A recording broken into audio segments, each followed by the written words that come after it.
Hello student good morning. आज आम पढ़ा ओडियार सेकेंड क्लास एवं सेकेंड क्लास रे आम पढ़ा युक्ताक्षर बा युक्त वर्ण विषय रे आम पढ़ा है पिला माने ए विषय प्रायतः OSSC परीक्षा रे प्रश्न आसूची। रिसेंटली फॉरेस्ट गार्ड परीक्षा रे ई चैप्टर प्रश्न आसीतिला, तेणु आम ये चैप्टर को आज भल भाव में बुझा। चलतु स्टार्ट करवा। पिला माने युक्ताक्षर बा युक्त वर्ण आम क्या कहूँ ना व्यंजन वर्ण सहित व्यंजन वर्ण मिसिले जो वर्णटी गठित हुए ताहाकू युक्त वर्ण बा युक्ताक्षर कहुए। बुझीगला? तामाने व्यंजन वर्ण सहित व्यंजन वर्ण मिसिले जो वर्णटी गठित हम ताकू आम कौन कहवा ना युक्त वर्ण कहवा बा ताकू युक्ताक्षर मध्य कहुए। बुझीगला? तो जेमती उदाहरण को युक्त को ये पिला माने देख को हूँ कौन ना गोटे व्यंजन वर्ण ता सहित आउ पुणी से व्यंजन वर्ण को ही मिसाई क सहित कौन को एवं क सहित क मिसिले कौन हुए ना जोटा आम क बोली कहूँ। बुझीगला? सेमती क वर्ण सहित आम जदि त वर्ण दीटा जाक देख व्यंजन वर्ण अच्छा है, तेणु क सहित आम जदि त को आम मिसेबा ताले सी कौन हम करे त कौन कहुए ताकू करे तो बोली कहुए। बुझीगला? सेमती क युक्त दंतस कौन हम करे स, जमती आम बाक्स लिखला बेले लिखुचु करे स है, तेणु क युक्त स मिसिले कौन हम ना करे स। बुझीगला? नेक्स्ट देखिए आग को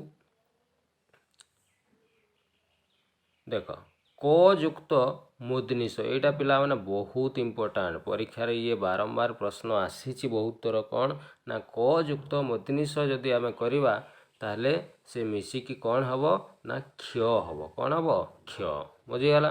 सेमती ग युक्त ध कले कौन हम गरे ध हम। हाँ च युक्त च कहले कौन हम चरे च हम। यहाँ गोटे पिला माने मन रखिबो कौन ना देख च सहित च जमती या पूर्वर आम क सहित क मिसेइलु। बुझीगला? माने समान समान वर्ण माने च वर्ण सहित पुणी से ही च वर्ण ही जदि आम मिसेबा कि क सहित पुणी से क व्यंजन को ही जदि आम मिसेबा ताहले ताकू कहुए द्वित्व कौन कहुए द्वित्व युक्त व्यंजन कौन कहुए द्वित्व युक्त व्यंजन बोली कहुए है। ठीक सेमती छ युक्त छ ये भी गोटे कौन हम ना द्वित्व युक्त व्यंजन हम। बुझीगला? सेमती तालेबेश युक्त च हेले कौन हम ना तालेबेश रे च जोटा आम च बोली कहूँ। स दंत स युक्त प कौन हम स्प हम। हाँ स युक्त तो कौन हम दंत सरे त हम। हाँ ये पिला माने हाँ ये क युक्त तो जमती आम करे तो होता ठीक सेमती स युक्त तो देख स युक्त तो कौन हम दंत सरे त। सेमती मूर्धनिश युक्त क कौन हम ना मूर्धनिश रे क। मूर्धनिश युक्त ट मूर्धनिश रे ट जोटा स्ट बोली आम कहूँ है। आउ गोटे पिला माने देख ब युक्त द मिसिले कौ युक्त वर्ण हुए ताकू बरे द कौन कहुए बरे द। जमती आम शब्द लिखला बेले आम कौन लिखू तालेबेश आउ बरे द यही जो युक्त वर्णटा को आम लिखू शब्द लिखला बेले। बुझीगला? नेक्स्ट आग को आम बढ़िया आग को अच्छी पिला माने कौन ना ब युक्त ध कौन हम बरे ध। त युक्त न त युक्त न ये गोटे इंपोर्टेंट पिला माने त युक्त न कौन हुए तरे न बा दंत न रे आमे ताकू त बोली ये भली आकार आमे लिखिबा है। ह युक्त मुद्रण कौन हम ना हरे ण जमती मध्याह्न लिखा जाए। हाँ तापरे अच्छी कौन द युक्त ग से कौन हम दरे ग हम है। पुणी एपटे लिखाई कौन कौन ना वर्गेज युक्त ज ये पुणी देख पिला माने से समान व्यंजन वर्ण को समान व्यंजन वर्ण सहित मिसा जाऊँगी, तेणु ये कौन हम द्वित्व युक्त वर्ण है जरे ज। तो ज युक्त निय मिसले कौन हम ना नियरे ग जोटा आम कहूँ। ये बहुत इंपोर्टेंट पिला माने भेरी इंपोर्टेंट परीक्षा रे बारंबार आसूची है कौन ना वर्गेज युक्त निय समान नियरे ग। तापरे कौन अच्छी ट युक्त ट ये कौन हम द्वितीय ट है ये हल कौन द्वित्व युक्त वर्ण। त युक्त क कौन हम करे त है। यहाँ गोटे इंपोर्टेंट पिला माने मन रखब या पूर्वर आम कौन पढ़ीलु ना को युक्त तो थिला जोटा आम कौन लिखुलु करे ତ ଏଠି କ'ଣ ତ ଯୁକ୍ତ କ ଅଛି ଯୋଉଟା କି ହବ କ'ଣ କରେ ତ। ବୁଝିଗଲା। ନେକ୍ସଟ ଆଗକୁ ବଢ଼ିବା। ନେକ୍ସଟ ଅଛି ପିଲାମାନେ ଦେଖ ତ ଯୁକ୍ତ ସ ସମାନ କ'ଣ ହେବ ଦନ୍ତ ସରେ ତ ଯୁକ୍ତ ପ ପରେ ତ ହେଲା। ଦ ଯୁକ୍ତ ଦ ଇଏ ଗୋଟେ ଇମ୍ପୋର୍ଟାଣ୍ଟ ପିଲାମାନେ ଦ ଯୁକ୍ତ ଦ କ'ଣ ହେବ ନା ଯୋଉଟା ଆମେ କହୁଛୁ କ'ଣ ଦ୍ୱିତୀୟ ଦ ବା ଦରେ ଦ ଯୋଉଟା ଆମେ କହୁଛୁ ସେମିତି ଦ ଯୁକ୍ତ ଧ କ'ଣ ହେବ ନା ଦରେ ଧ ବା ଦ୍ୱିତୀୟ ଧ ଯୋଉଟା ଆମେ କହୁଛୁ ଇଏ ଗୋଟେ ଇମ୍ପୋର୍ଟାଣ୍ଟ। ନେକ୍ସଟ ଅଛି କ'ଣ ନା ଦ ଯୁକ୍ତ ଭ ଯୋଉଟା କି ହେଲା ଦ୍ୱିତୀୟ ଭ ହେଇଯାଉଛି ହେଲା। ନେକ୍ସଟ ଅଛି କ'ଣ ପ ଯୁକ୍ତ ତ ପିଲାମାନେ କ'ଣ ହେବ ପରେ ତ ପ ଯୁକ୍ତ ତ ପରେ ତ ମ ଯୁକ୍ତ ମ ମରେ ମ ମ ଯୁକ୍ତ କ ମରେ କ ମ ଯୁକ୍ତ ଗ ମରେ ଗ ନିୟ ଯୁକ୍ତ ଚ ନିୟରେ ଚ ମୁଦ୍ୟଣ ଯୁକ୍ତ ଟ ମୁଦ୍ୟଣରେ ଟ ଦନ୍ତନ ଯୁକ୍ତ ତ ଦନ୍ତନରେ ତ ମ ଯୁକ୍ତ ପ ମରେ ପ ମ ଯୁକ୍ତ ଫ ମରେ ଫ ମ ଯୁକ୍ତ ବ ମରେ ବ ଏଗୁଡ଼ା ପିଲାମାନେ ଟିକେ ଇମ୍ପୋର୍ଟାଣ୍ଟ ମନେ ରଖିବ। କେଉଁ ବର୍ଣ୍ଣ ସହିତ କେଉଁ ବର୍ଣ୍ଣ ମିଶିଲେ ଏ ଯୁକ୍ତ ବର୍ଣ୍ଣ ହେଉଛି ଆମକୁ ସେଗୁଡ଼ା ମନେ ରଖିବା ପାଇଁ ପଡ଼ିବ। ବୁଝିଗଲା। ଆଉ କିଛି ଗୁଡ଼ା ରହିଗଲା ଆମେ ଦେଖିଦେବା ସେଗୁଡ଼ା କ'ଣ ନା ଇଏ ଗୋଟେ ବହୁତ ଇମ୍ପୋର୍ଟାଣ୍ଟ କ'ଣ ନା ଦନ୍ତନ ଯୁକ୍ତ ତ ଯୁକ୍ତ ର ଦନ୍ତନ ଯୁକ୍ତ ତ ଯୁକ୍ତ ର ହେଲା। ଏଇ ତିନୋଟି ଯୁକ୍ତ ବର୍ଣ୍ଣ ଏଇ ତିନୋଟି ବ୍ୟଞ୍ଜନ ବର୍ଣ୍ଣ ମିଶିଲେ କ'ଣ ହେବ ନା ଦନ୍ତନରେ ଆମେ ଯୋଉଟା କହୁଛୁ କ'ଣ ତରେ ର ହେଲା। ମନ୍ତ୍ର ଯେମିତି ଆମେ ଲେଖୁଛୁ କ'ଣ ମନ୍ତ୍ର ଲେଖିଲା ବେଳେ ଲେଖୁଛୁ ନା ନାହିଁ ତ ଏଇ ଯୋଉ ଦନ୍ତନ ତଳେ ତରେ ର ଲେଖା ହେଇଛି ହେଲା। ତ ଏଇଟା କେମିତି ତିଆରି ହୁଏ ନା ତିନୋଟି ବ୍ୟଞ୍ଜନ ବର୍ଣ୍ଣ ମିଶିଲେ ଯାଇ ସିଏ ତିଆରି ହୁଏ କ'ଣ କ'ଣ ଦନ୍ତନ ତ ଆଉ ର। ଠିକ୍ ସେଇଭଳିଆ ଦନ୍ତସ ଯୁକ୍ତ ତ ଯୁକ୍ତ ର ଏଇ ତିନୋଟି ବ୍ୟଞ୍ଜନ ବର୍ଣ୍ଣ ମିଶିଲେ କ'ଣ ହେବ ନା ଦନ୍ତସ ତଳେ କ'ଣ ନା ତରେ ର ଯୋଉଟା ସ୍ତ୍ର ଅସ୍ତ୍ର ବସ୍ତ୍ର ଲେଖିଲା ବେଳେ ଆମେ ୟାକୁ ୟୁଜ୍ କରୁଛୁ। ବୁଝିଗଲା। ନେକ୍ସଟ ପିଲାମାନେ ଦେଖିବା। ନେକ୍ସଟ ଆଉ ଇମ୍ପୋର୍ଟାଣ୍ଟ ପଏଣ୍ଟ ମୁଁ କିଛି ଲେଖିଛି ଯେମିତିକି ଦ୍ୱିତୀୟ ବ୍ୟଞ୍ଜନ ବର୍ଣ୍ଣର ସାଙ୍କେତିକ ଲିଖନ ରୂପଟି ପ୍ରଥମ ବ୍ୟଞ୍ଜନର ତଳେ ଯୁକ୍ତ ହୋଇ ରହିଥାଏ।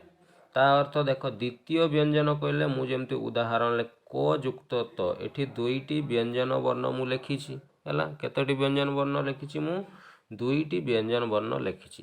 ତ ଦ୍ୱିତୀୟ ବ୍ୟଞ୍ଜନ ବର୍ଣ୍ଣ କୋଉଟାକୁ କହିବା ତକୁ କହିବା ଆମେ ଦ୍ୱିତୀୟ ବ୍ୟଞ୍ଜନ।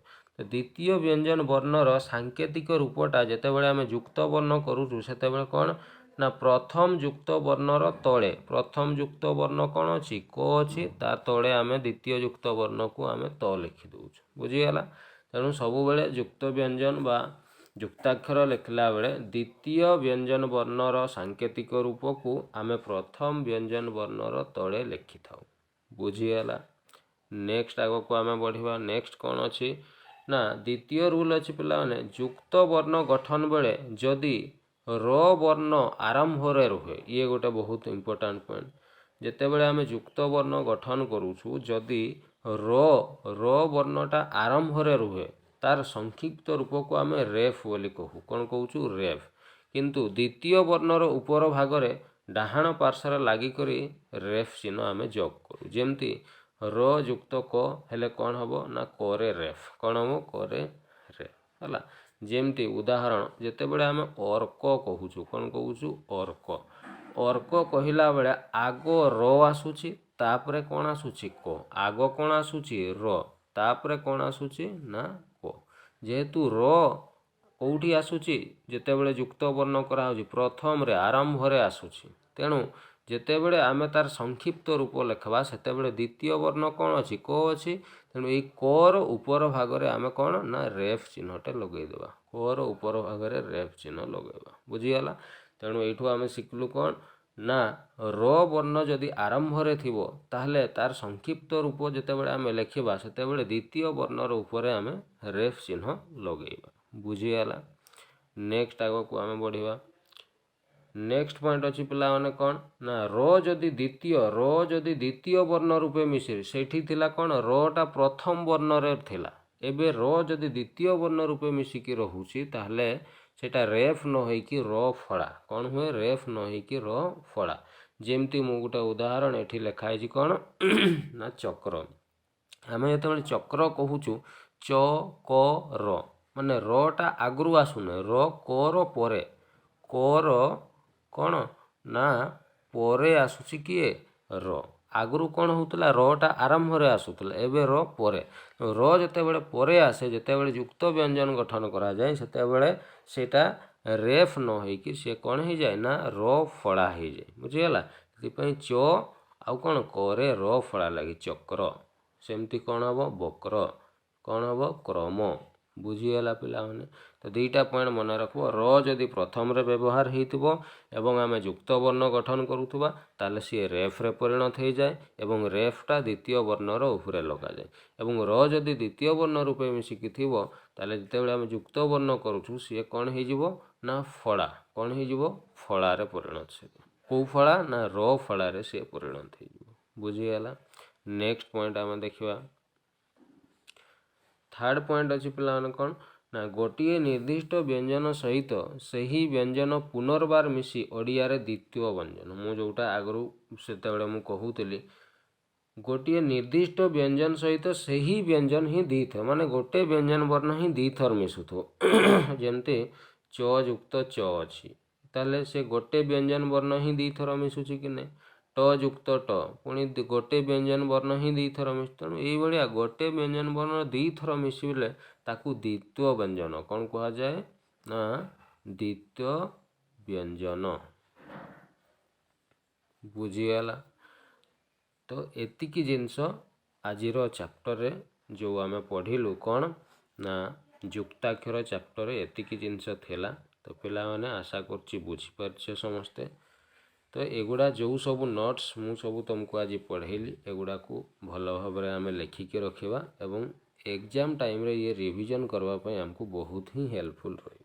ଓକେ, ତ ଆଜିର ଯଦି ଭିଡ଼ିଓଟି ତୁମକୁ ଭଲ ଲାଗିଛି ଚ୍ୟାନେଲକୁ ସବସ୍କ୍ରାଇବ୍ କର। ଏଇଭଳିଆ ଆମେ ନୂଆ ନୂଆ ଭିଡ଼ିଓ ସବୁ କଣ୍ଟିନ୍ୟୁ କ୍ଲାସ୍ କରି ଚାଲିବା।